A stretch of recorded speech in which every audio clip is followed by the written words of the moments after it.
Hello, welcome to Freethought Forum. This is a show for agnostics, atheists, and all free thinkers and otherwise in the Knoxville area. Drawing a blank. I'm Sam. And I'm Riv. We want you to know you're not alone. We're going to be talking about the love of God today. If you want to tell us about God's love or what God's love means to you, call the number that you see right down there and we'll tell you what we think of God's love from an atheist perspective. So we have several monthly meetups. Every week is the Atheist Society in Knoxville. You got a call. You want to hit the on button there? Oh, we were at a phone call. We're too many in this, so it's a little off. Hello, caller. Welcome to Freethought Forum. Can we get a name or a nickname from you? Hello? Yes. My name is Patrick. Hey, Patrick. Hello, Patrick. Hey. Hello. Yeah, I'm just calling. I am myself an agnostic atheist. Okay. Yeah, cool. But I'm just wondering what you guys think about the state of religion in Tennessee right now. Do you think it's improving in terms of acceptance for atheists, or is it not getting any better? What do you think? I think that largely depends on where you live. Maybe in the middle of Knoxville, yes, it's getting better. But if you live in a county an hour out, no, it's not. Right. You have a lot of. I think you definitely have a combination. You have installation that is becoming more myopic, and you have exploration and seeking knowledge, which is expanding. So it depends on which part of. Yeah, definitely. Yeah, it turns out that when you have a lot of different people living together, they end up, being more open to each other than small communities. Yeah. So I think there's even more of that too, as people grow up that even, people, like-minded people, atheists, more left-leaning people that grow up in these small counties out here, they don't stay there, and then they come to the to the big city. So that's another reason that it's even more isolated out there. They're not really growing that community either. They tend to run. Yeah. And and do you guys think that social media is helping or hindering the progress of that? Depends on which outlet. Yeah, social media is a weird place no matter what your topic is. I think it helps people know that they're not alone. They can at least find someone, even if they are in one of those isolated communities, they can at least talk to people far away and still grow their ideas. But with the way Facebook's become, it's such a echo chamber now that, if you already are inside the group that you think like, and you don't really see the other opinion. The same's true for both sides of this. Well, it's like the algorithms. Now, I don't know a lot on them, but apparently the algorithms are based to whatever you're looking for, you're going to find more of, and they're going to the search engine algorithms are going to track what websites you go to, what you like, what you frequent the most, what you dislike, or Facebook algorithms by themselves. And yeah, you'll just find more and more of what you're looking for, and you'll find less and less of what you're avoiding. And that triggers the dopamine in the head to say, I like this, I like this, I like this, brings more revenue business back to them, and that's how they make money, so that's what they're going to do. But yeah, finding outside opinions is even harder to search for, trying to come out from those echo chambers, especially when a lot of people don't even want to hear the other side of their argument. Yeah, there's actually the Oatmeal did a comic on this several months ago, I think it was, and basically was talking about cognitive dissonance.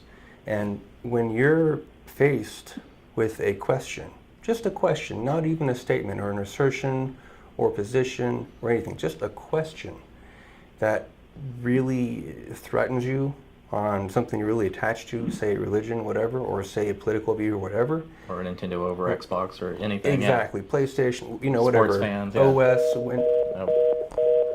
Okay. okay. You can hit pause. We'll continue to answer your question, though. Right. Phone lines are open to another caller. Yeah. If someone else wants to call us. And maybe I was rambling, but... I'll go on. Finish your point. Well, basically, when you're asked something, and it conflicts with something you have a very strong predisposition for, your mind forms this barrier, and you have a physical, like sometimes partially physical response that is the same thing as if you were in physical danger. And so you build up this barrier of being afraid of whatever's happening, block it out, defense, draw up the bridge, put the moat out. And people are just, humans in general are predisposed to types of tribalism, this side versus that side. Like, our brains are just kind of wired to choose one of anything and stick with it, and stick with it hard. Yeah. Like, even if you're a sports fan, like, oh, you hate that other team, but you really hate that other team. Right. It's very evolutionary. I mean, we do better in tribes in small scales, and then when you expand, it requires more cooperation, more planning, more organization. That's how we have societies function as they do. But at our core, from evolutionary perspective, we understand that we tend to be more copacetic, and that's more at ease.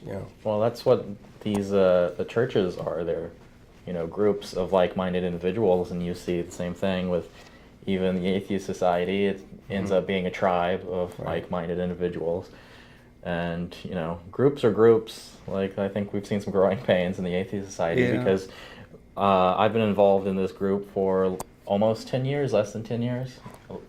And I've seen it go from nothing to actually, being what you would call a group or a little sect of people. Yeah. So, there's things you have to figure out, and churches have been doing this forever. Right. They have to worry about losing members to other churches, even. Like, they're not only just worried about people losing faith in God. They have to worry about the church down the street getting more members than them and their congregation dwindling. So you mentioned the word faith. That reminds me. I remember once upon a time, the word crisis of faith was a concept to me that had some substance, right? But a lot of people, maybe we can tie it back, going into the kind of what is love, what is godly love,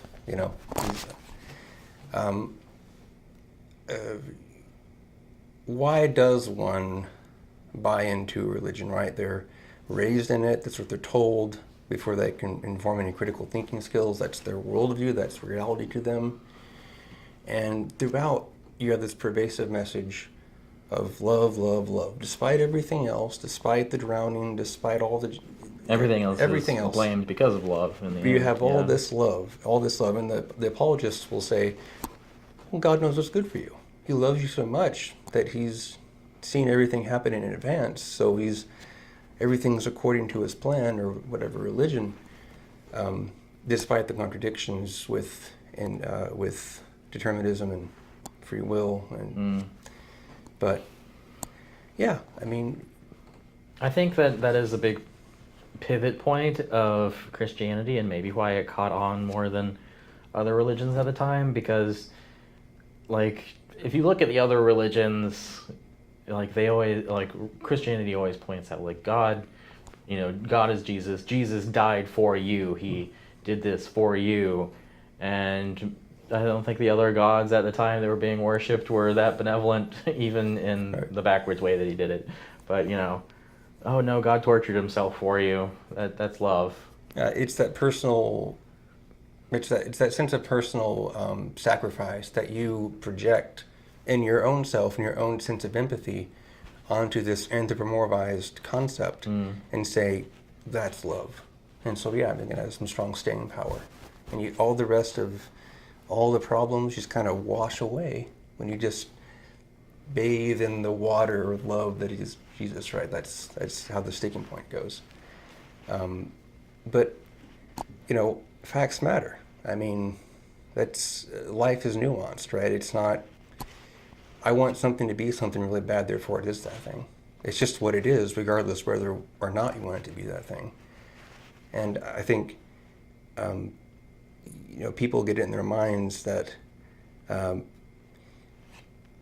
despite everything else, God is love, nothing else matters.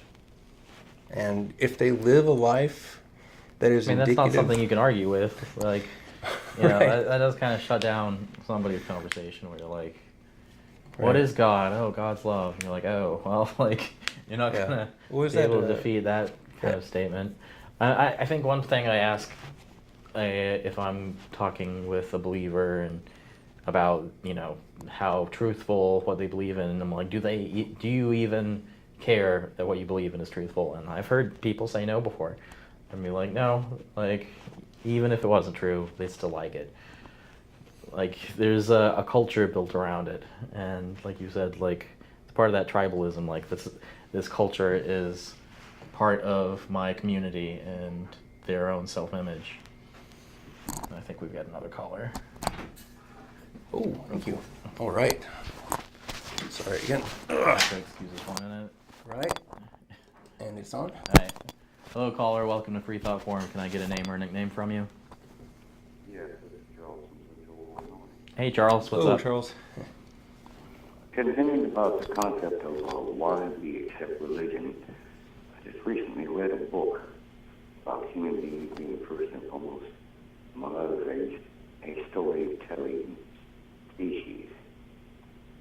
And that religion, being a story, is part and parcel of us humans, and has been as we evolved from one set of primates to the next. His contention is that religion is part of our evolutionary heritage, and that's why people accept it so readily. I'm going to try to remember and find it and post it on the Facebook page. Mm. Well, I mean, yeah, maybe that is true, that at some point religion helped us evolutionarily, do well. I mean, I don't think that is wrong. Like, it definitely helped people come together under one banner, under one goal. But, I mean, that's not an argument for why we need it right now, but maybe at one point we did. Wait, what's that thing about Pat Oswalt? He did a skit some time ago about the sky god and the cake. And without going into the language of it and everything, essentially makes the point that in the budding stages of social contracts, as we're flourishing and spreading out throughout the lands and traveling and exploring, someone had this idea that, hey, if you believe in the sky god, you'll go up to heaven and get to eat all the cake you want. Mm-hmm. That sounds pretty appetizing. If you just be good to people down here. And so it took. And then you could develop agriculture and civilizations, and you could, all that follows. So that's kind of the joke. But I think it makes a good point that, people or brains, right, we're constantly seeking to make sense of everything. If we can't make sense of something, we're highly specialized to seek patterns in things, evolutionarily and especially in modern day. We also need answers to things. And I mean, before science could answer those things, religion could, and maybe that satisfied people on some evolutionary basis back then too. Well, my point is that it evolved as part of us, but it is not necessarily a good thing or a bad thing. It's just part of us as humans. It's part of our obsession with telling stories. The bad part for me is the fact that we've advanced to the point of where we as people can get access to weapons that will kill a lot of people. I mean, we've had people burned in cages in the Middle East for not being the right sect of Islam. And we have people in the United States that are advocating mass deportation of people and return to what is essentially speaking engendered servitude. And these are all good, religious authorized concepts if you look at the Bible. So it's gotten to the point of where I call it egocentric belief systems endanger a lot more than the local group or the local group's enemies, but a lot of people. And there's also the aspect of spread messages becoming normalized. I mean, if we have fierce resistances against some notions that come along. Now we're progressing in ways, but we're also regressing in ways. And once, the old saying that if you say something enough times, it becomes true. Mm-hmm. If you just keep spamming a message over and over again, people will become... Someone will fall for it. Sufficiently enough people will believe it, and even if they don't, it becomes normalized. So that's just what you hear. Enough people said the world was flat, and now it's a problem. That. And Mein Kampf is part of the big lie technique. Yeah. So once you can dominate the mass media of the day, be it television, newspapers, films, radio, what have you, what you just about get everything to follow your lead by pointing out that people often don't fact check a lot of things. Like we said, we were talking about bubbles earlier. When you're fact checking within your bubble, you'll just be told the same lies from inside your own bubble. But I mean, that doesn't mean that what you were saying about humans wanting to tell stories, that part's not necessarily bad. It's just when they believe all of those stories to be true. I mean, we still need art and imagination and parables, and there's incredible things you can learn. If you're really clever about how you tell a story, you can dominate and control people and get what you want out of them. Concept is a very intelligent sociopath or a sincere and devout believer like Adolf Hitler can cause a lot of damage that way.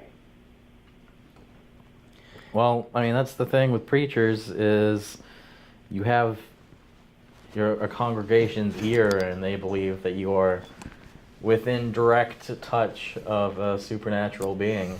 That's got to give somebody like a power boner right there.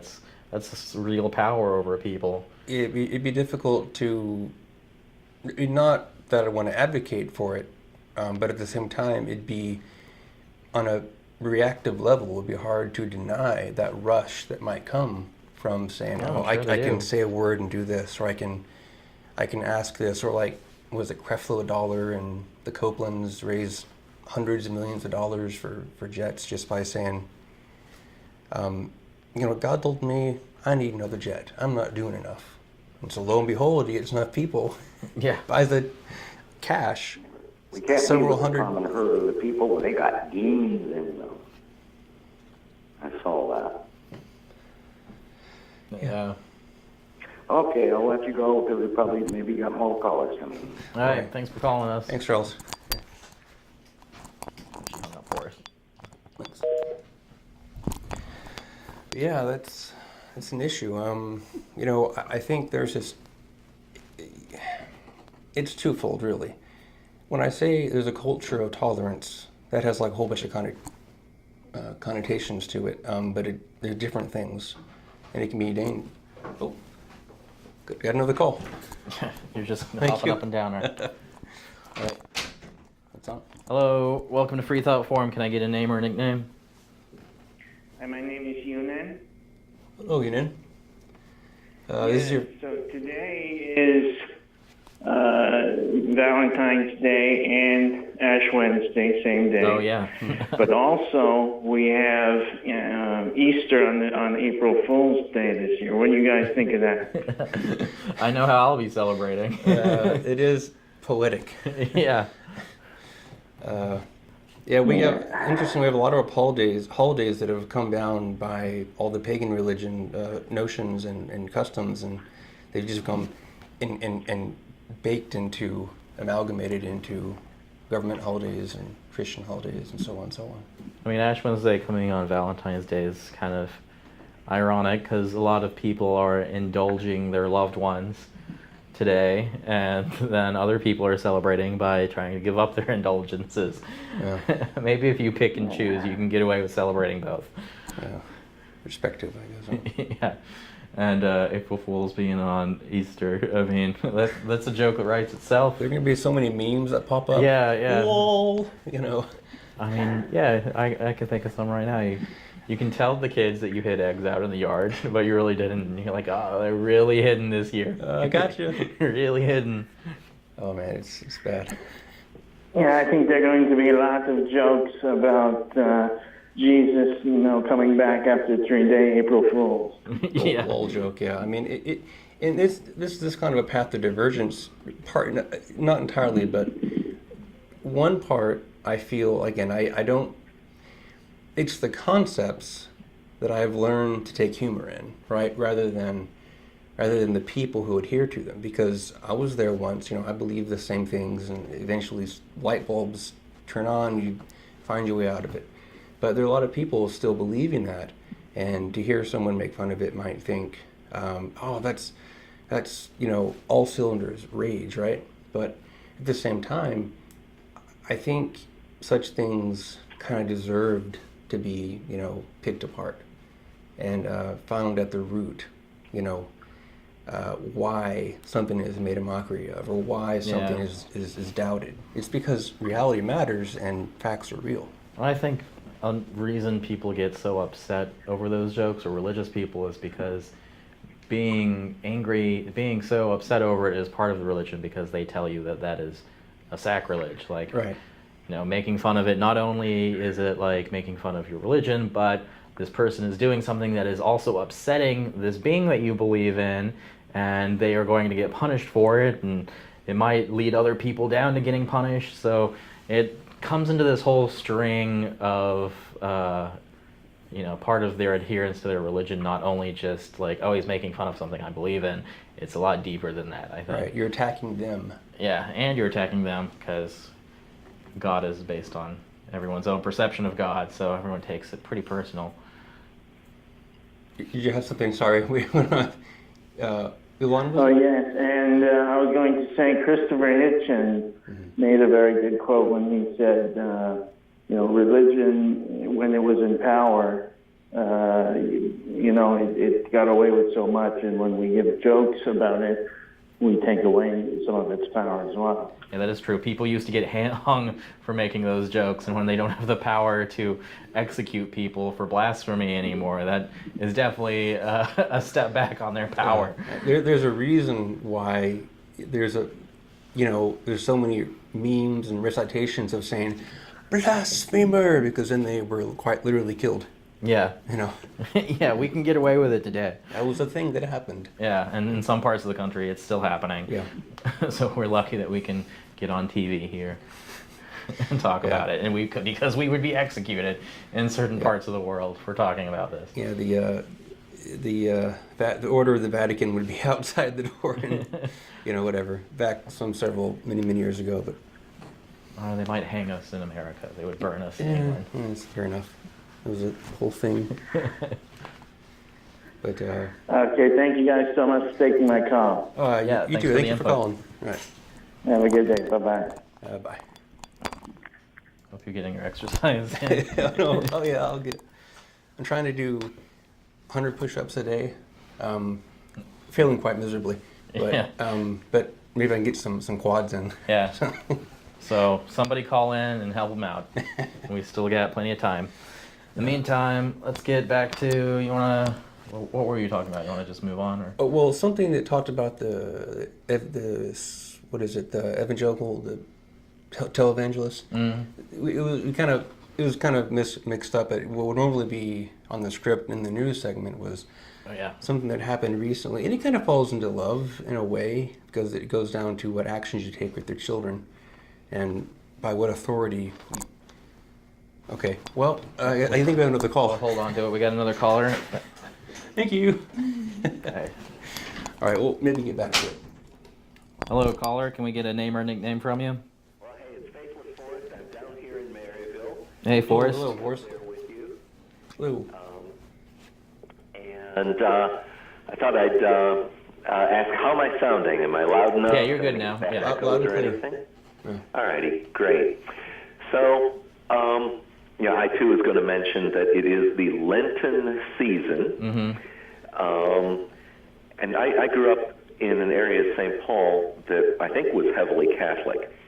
I have to say I think because although it was, I grew up across the street from the Guardian Angel Catholic Church, which had next to it an old Catholic church that I think was called St. Vincent's Catholic Church, that I think was alleged to be the oldest Catholic church in St. Paul, if not even the state of Minnesota.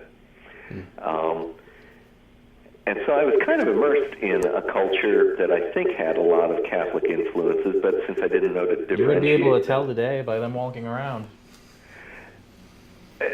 Sorry, say again? It would be visibly noticeable today how Catholic the adherence is around you, because today they'll have their ashes on their head. Well, that's where I was going with this. So in the public school system where I grew up, every Friday was fish sticks. So I started school in 1964. There was some kind of Vatican II thing which allowed Catholics to eat meat on Friday, which was a big change, I guess, for many centuries. I'm glad God changed his mind, yeah. Didn't eat meat on Fridays. In a sense, it was like a weekly Lent. If Lent means to give up something, they were giving up eating meat. So, and eating fish was okay. Apparently, fish aren't meat. We can quibble over that. I have a story for that, but go ahead. But it was just the norm that Friday was fish sticks. It was 3 fish sticks, tartar sauce, and I enjoyed them. And it was probably only as an adult that someone pointed out that, well, that was accommodating the Catholic population in our school system. And so where I was going with this was Lent, and today is what holiday in the Catholic? Ash Wednesday. So I lived 26 years in Minnesota, a year in Colorado, and I came to Tennessee. And it was only while at work here in Tennessee that I encountered a coworker who had this little ash cross painted on his forehead. And he explained he'd gone to the morning service and that it involved anointment with ash. He may not have used the word anointment. And I was, I inquired politely about how the service all worked and the ritual. He probably understood I was a non-believer. There was no secret I had about it at work. But it was a kind of a funny thing that I realized, I've lived this long and didn't understand that the phrase Ash Wednesday involved a ritual that literally painting a little cross on the forehead. All right. So so where I was going with this, though, is that Lent, though, had another association for me that ties in with the fish stick story, and that is that the fast food chain with those yellow curved surfaces, whose name I will not say out loud. I don't think we need any more advertisement. Good idea. There we go. Up in Minnesota, they used to have their fish sandwich go on sale, like 3 for $1. And it was winter, February in Minnesota, and that's great skiing season. And so I remember during that period, I'd go and get 3 of those things for $1, have them in my pockets, and then go to the night skiing lift ticket for like $5 and ski my legs off and eat sandwiches that got gradually colder and colder and more smashed in my pockets. And when you're a 19-year-old boy, that's a great thing. And so the word Lent to me means skiing and fish sandwiches, and it's such a pleasant thing. Popcorn fish, just... Yeah. So, but I looked up Lent here on the internet. Wikipedia talks about it as a solemn religious observance in the Christian liturgical calendar that begins on Ash Wednesday and ends approximately 6 weeks later before Easter Sunday. Mm-hmm. And so this is Wikipedia. And it had me wondering, they described it as the Christian liturgical calendar. And I'm surprised they didn't describe it as the Catholic liturgical calendar. And then I'm kind of guessing, I don't know that, maybe other callers or viewers, maybe you guys can help when other viewers can, do the the Church of England, whose name escapes me right now, do they still observe Lent? They're very Catholic-like, I know. Right, but it's not a Protestant observation. No. Or is it? Pretty sure it's not, from what I know. Yeah, I wasn't aware. I mean, not knowing much about it, I wasn't aware that it was anything but a Catholic thing. Yeah. Yeah, okay. Well, my friend always observes it, but I mean, he's Catholic. And I think it's common practice during the 40 days or whatever it is of Lent that many Catholics do give up meat entirely. So it's a little bit of a throwback to the pre-Vatican II behavior. So as you were speaking about earlier, the bubble of Facebook where we interact with people with similar beliefs, I can see where this ritual of, observing Lent, creates community and camaraderie. Much like we in the Atheist Society of Knoxville, get together. We don't have any ceremonies. Again? We don't have any ceremonies. Well, yeah, We could raise ale. This is why I like Satanism. They've got some pedigree in there, some prestige to their, some flair, It's fun. It's fun to stand in a line and get something on your head and cheer and all wear the same clothes. Well, we don't have the rigid ritual behavior, but there are certain things that, especially with newcomers, we do. We'll do loss of faith conversation, or we'll ask, how did your family react? Did you lose any friends over it? Did you lose any family over it? Are you still in the closet? That kind of thing.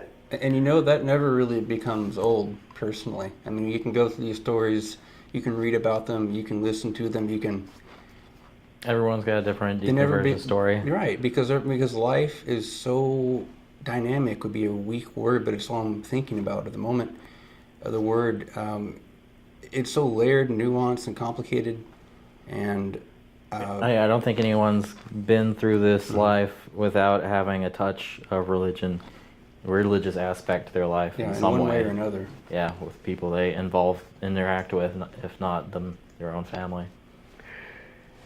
Well, thanks, Forrest. All righty. Well, remember to ask callers, viewers, if they've watched before, watched our old time slot, or if they just found on the new time slot. Yeah, it's been pretty busy so far. I hope it keeps up. Let Rev go push the hang up button on me so that you don't get that beeping tone in your ear. Go push it, Rev. All right. We'll see. Okay. I mean, one thing about Lent is, the practice of giving something up for a set amount of time itself isn't bad. Maybe that is something that more people need to participate in, if not for religious reasons, just for yourself. Right. I mean, there's the whole... Now, I'm kind of split on it, but there are reasons that one might fast for health, for weight, for all kinds of things. Self-discipline. Right. There are a lot of things you could tie into it. You could tie meditation to that, in which you could really just deconstruct into mindfulness, applied mindfulness. And there are a lot of things you can do that really, really require discipline and a consistency to get the most out of. So if someone were to practice a certain holiday throughout in and of itself, it doesn't seem other than innocuous. It would depend on the context of it. Yeah. I mean, but so the story, if I forget about it, here just happened about a week ago, actually. This flu has been particularly bad, passing through. We've had it was some CDC report getting 80% less funding, I think, which, I mean, it really kills their ability to be effective. And now we have this influenza coming by. It's been particularly egregious this season. According to the report, at least 53 children have died, so pediatric deaths, but more people than that are being affected. What a wonderful first world country we are. Yeah, and yet we have this individual on our Christian broadcasting, or whatever it was, Gloria Copeland, made this message. She broadcasted, and there's some clip of it, so I'm not mixing words. There's a clip on it, and she goes on to talk about how that Jesus is the only vaccination you need, and that she advised people listening to not receive it, and that Jesus is the only vaccination. Read full the well of God and heal in His words, things of that nature. And I was thinking, okay, yes, it might be someone's opinion. I'm not even sure she fully believes that herself. But I mean, the money is really good, so maybe there's something there. Maybe it's legitimate. I don't know. But it's really, the thought process involved there. Like, how would you react to if a street preacher was telling people vaccines are bad? What is she Baptist? I'm not sure what Gloria Copeland. Well, she's married to Kenneth Copeland. Okay. And there's a whole lot of mega stuff there. churches. Yeah. There are certain religions, Christian Scientists, that never vaccinate or use medicine at all. Scientologists never. This isn't new to religion, but her saying it, like I said, I'm not sure what sect she's a part of. If that is new, if it's just it's a Baptist thing that she's throwing in there now. Normally I'd say go for it, but they get sick and they pass it on to other people. That's the problem. If it just affected just them and their family, there'd be less of an argument. You'd still have an argument, but be less of one if they weren't putting other people in danger. Right, and that's on that bit that I think that was kind of hinted at, was that in terms of not limiting speech and everything, if they want to make those messages, well, okay, they can make those messages. I do think there's a gray line there. I do think there is some concern. Certainly on the moral ethical level, that's kind of a given.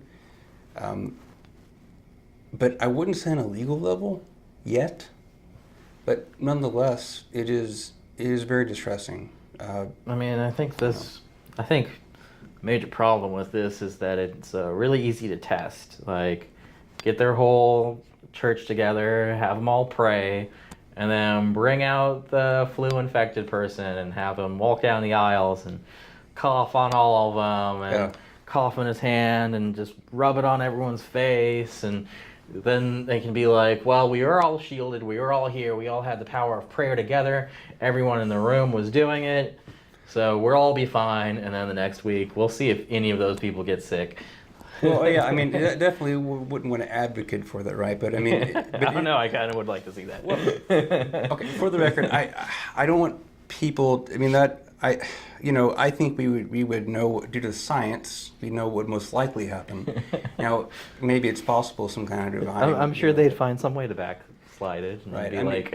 Jimmy didn't pray enough, and he doomed us all. Yeah, your prayer meter was 99.9%, and somebody wasn't praying hard enough. Let's blame it on one person. Right. That's the whole point, right? That's how all this comes together. Is that if things happen, it's God's plan. If things don't happen, God's testing it's you. God's plan. Yeah. Whatever happens, it's God's plan. That's the problem with prayer. Like, oh no, God's testing you. And probably the little phrase that I hate the most is, God wouldn't give you anything that you couldn't get through. Won't lock a door without opening a window. Yeah, God wouldn't do that. And it's like, no, there's people dying of horrible things every day. Stop acting like he doesn't murder people if you believe in him. Right. I mean, take for example. Like, you're so special, he's just testing you, but those people that are starving to death, well, you know. Yeah, and when those kind of scenarios come up, I find it interesting because on the mention of love is the question might come up of why didn't God love enough to save this child who was starving in some country or locally, whatever, and the child just dies very painfully due to starvation and lack of hydration. Very painful way to go. It's not pleasant. God just needed another angel. But he did bless this upper WASP family. Someone with high class WASP family. I mean, they really need another $100 million. Tell you what, they're hurting, and it just he helped someone win the Super Bowl. Yeah, and exactly. But he exactly. left a few dozen other people in his spam mail. Yeah, or the avalanche came down the mountain. Oh well, it just it wasn't part of the plan. That's the whole thing. Is everything becomes part of the plan. And what I want to ask, if anyone else is listening to this and not listening to this, but has the question, well, what do you know everything? Are you God? Do you see the future? Perhaps the avalanche was necessary to prevent a greater catastrophe. Okay. Butterfly effect Yeah. Well, let's go with that logic. Okay. Well, look back at more. By comparison, I think they're all egregious, but by a comparison, egregious. Look at the. Gonna make you do your dance. Oh boy. All right. Quads. All right. Hello, caller. Welcome to Freethought Forum. Can I get a name or a nickname? Well, caller will work just fine. I don't know who you're talking to. Oh yes. Hello, caller. Hey, caller. Good. I'd like to give you a little feedback regarding your channel or station change. I'm sure you're probably aware of it now, but there's a pretty bad echo. Yeah, there's nothing they can do about that. That is on the studio. Please call them and leave your complaints. It has to do with the reverb of the room and its composition. They did not soundproof the room. Okay. Well, what I was calling about was Joy Behar was on TV and said something about, when you talk to Jesus, that's pretty normal, but when Jesus speaks to you, that could be a sign of mental illness. Mm-hmm. And she was actually responding in reference to this Omarosa talking about Vice President Pence receiving messages from Jesus. I heard about that. And there's been a time, you were talking about how Copeland will get on TV and tell people not to take inoculations and such. And I was beginning to wonder how dangerous it is if a ruler or a politician is claiming they're getting their messages from God. For example, if there's a lot of people who are pretty religious out there, and a politician is saying, Jesus is telling me these things, then you might be inclined to believe them, because who would lie about talking to God? Right. And it's not that uncommon. I mean, George Bush said he got messages from Jesus. Mm-hmm. That administration had some definite problems. Jesus isn't a politician. Yeah, Saddam Hussein was saying the same thing. A lot of politicians. Well, see, that's the thing about the Republican Party. If you are a Republican who believes in Jesus, you have to choose, because you get this politician who wants you to vote for them, and he says he talks to God. But you also get these other three politicians that also say they talk to Jesus. Which one are you going to believe in? You can't be wanting all of them to win, right? So... Yeah, unless we had a Canadian voting system, then sounds mean if he's just lying to them like that. It's true. Yeah, you do have a point. He's there. like, all of you Matter are my fact, favorite children. Just kidding. Yeah, if they're not all being, if God isn't speaking to each and every one of them, and then some of them are lying, especially if they're contradicting each other, and the Bible appears to have a very good remedy for that. Yeah. when you have somebody that lies about Yeah, God either talking. one. God can't be talking to all of them, so either some of them are lying or God is lying to them. Either way. And we have to preclude that God is lying, because God is perfectly good and does not change, even though Oh, he would lie. If he lied, he did it for a good reason. even though I'm he sure. had all the clear examples that he instructed people to lie and lied to them. So, yeah. Yeah, well, that's true. But if you're a false prophet, that means somebody that's lying about God talking to them, the Bible does have a very good remedy for that. You're supposed to kill them. So it would seem to be pretty dangerous to be saying, God is talking to me. Yeah, there, as well as consuming that which swims, but has no, has no scales or fins, or muck dwellers. Yeah. Well, do you think that that people that hear voices like that, should it be considered a sign of mental illness, as Joy Behar is saying? Well, it's an interesting thing there, because there's aside what may be odd or odd not, there's a kind of loophole in psychiatry that religious explanations are kind of treated as exemplary. That well, this doesn't matter. This is the exception. But anything else, you would approach it from a psychiatric manner with experience and professional time put into years and years and years going on your studies, and but this doesn't matter because this is religion, therefore it's exempt. I mean, it's a culturally accepted psychosis. Like you have the culturally accepted psychosis.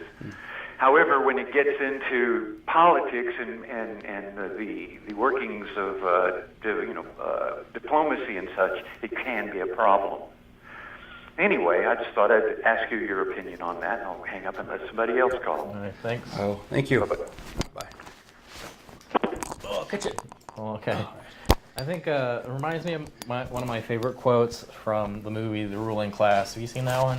Peter O'Toole. Sounds familiar, but it's an older movie. But he claims that he is God, and they're like, "How do you know that you're a God?"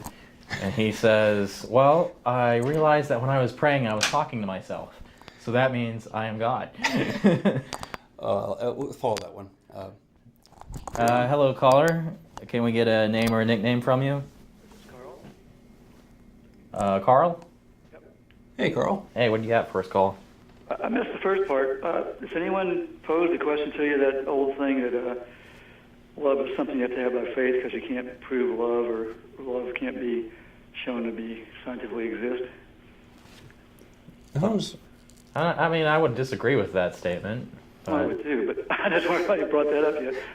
Oh, not that I've seen, but it's a good thing, right? Because you have your oxytocins and you have your chemicals. It's a chemical reaction that can be measured. It's you can measure. demonstrable. Yeah, you can measure if someone has a love reaction or not. Really. Yeah, you can wire a cap to a brain. Not wire. You can place a cap on a brain. You can test for signals.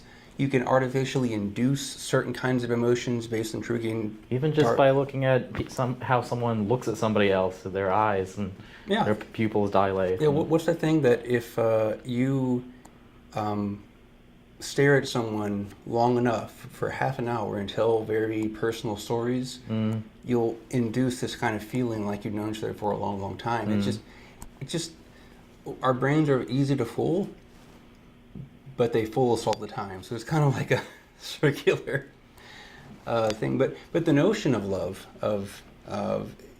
I think people become at arms, right? People become at arms when you try to explain what the process of love actually is, because it's sacred to them.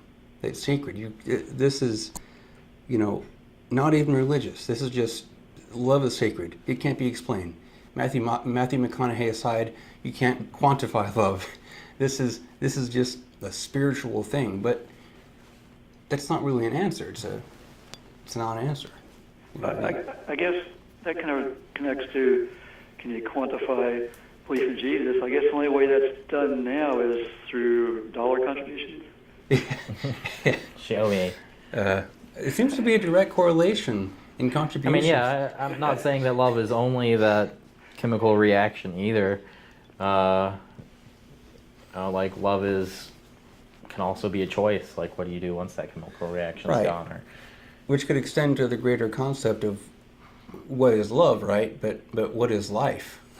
And it's what you do in your life that matters versus what you think might be true. With baseless assertions and everything else aside, like how do you show love? Well, how do you live? How do you treat other people? That would seem to follow on that. Versus, Yeah, I think another complication is that one word covers a tremendous range of relationships. Yeah.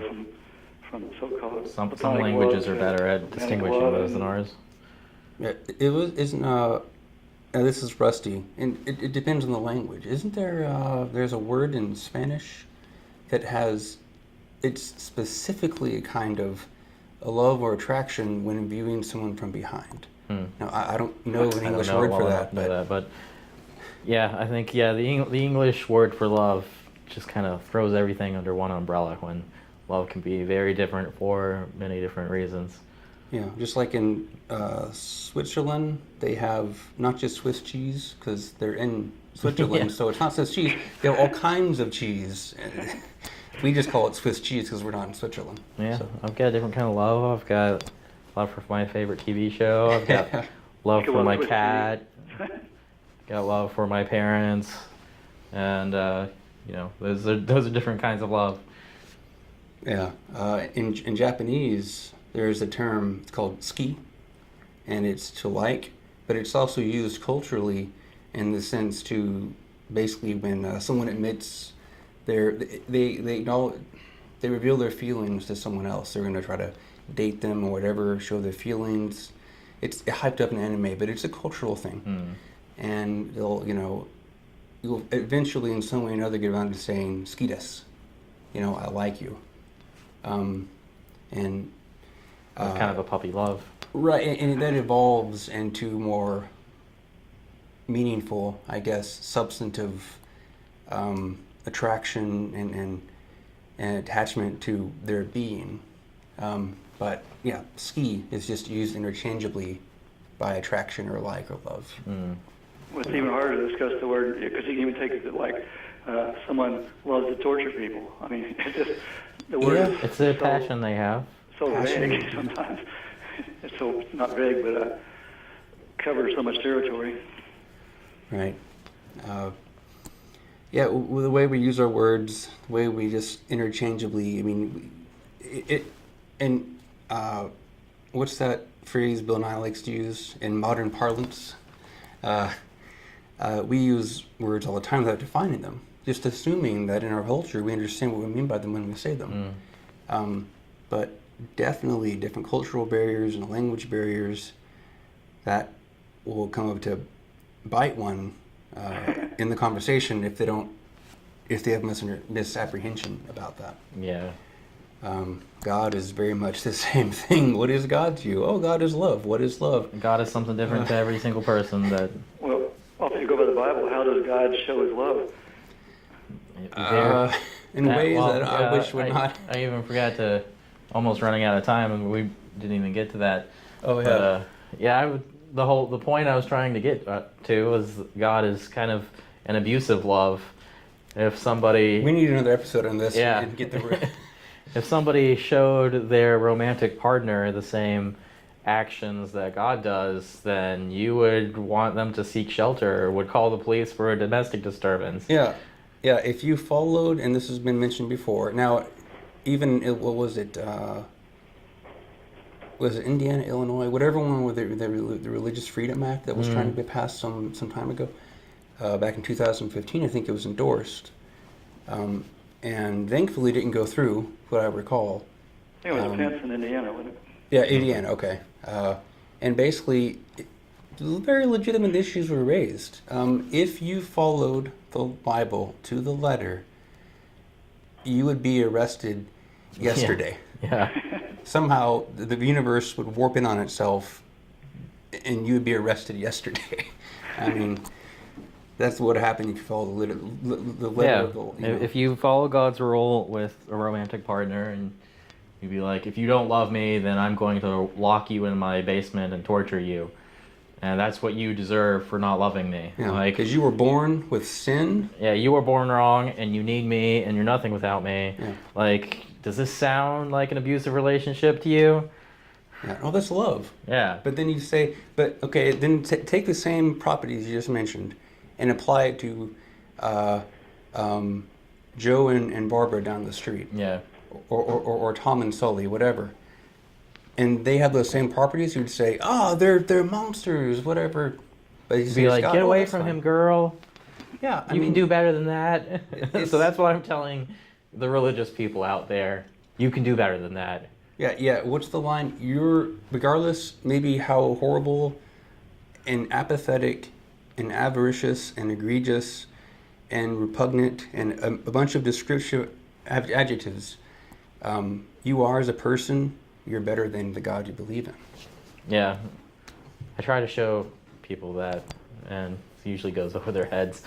Like, what are you talking about? God is love. Yeah. But yeah. Yeah. We've only got a few more minutes. Thanks for the call, Carl. Maybe we can get one more quick one in. I would have liked to hear from a religious person, them try to apologize for God's love. All right. Yeah, Carl, I tend to ramble. Sorry. Good night. All right. Good night. See you later. Yeah, we're wrapping up. If you get a quick question, call on in. Other than that, we're finishing up. Yeah, we definitely should do like an episode that like really expands upon a later time. Well, that's the thing. You never get to what you really want to talk about, but we do have someone really fast that's taking us fast. Getting those quads, getting those glutes. Yeah. Welcome to Freethought Forum. Can we get a name or a question really quick? We've got 2 minutes. My name is Pete. Hey, Pete. I was just going to comment on the last caller. I was going to say the Me Too movement. If God was caught in that, I think he'd be fired pretty quick. Yeah, even knocking someone up, like someone who was married up. And it would depend if you bought into to literal transubstantiation or figurative transubstantiation, if it's dispensation or if it's covenant revelation, which technically defines what happened or didn't happen. It depends on who you ask. But yeah, that I would say that'd be problematic. Yeah, I mean, not too different from like a scene in Rosemary's Baby of the Antichrist being born from a one-night stand with the devil. Mary sounds like she had just as wild a night with God behind her husband's back. So, all right, we've got a minute left. Thanks for the quick call. Thanks for the call. We gotta get going. Sorry. We're back next week. Yeah, call us. All right, next week. thanks. You guys have a good night. You too. All right. Okay, wrapping up, this has been Freethought Forum, a TV show brought to you by the Atheist Society of Knoxville and the Rationalists of East Tennessee. Atheist Society of Knoxville meets every Tuesday. We're going to be meeting at a different location now, starting the first week of March at Black Horse Tavern. It's in West Knoxville off of Kingston Pike. And also every second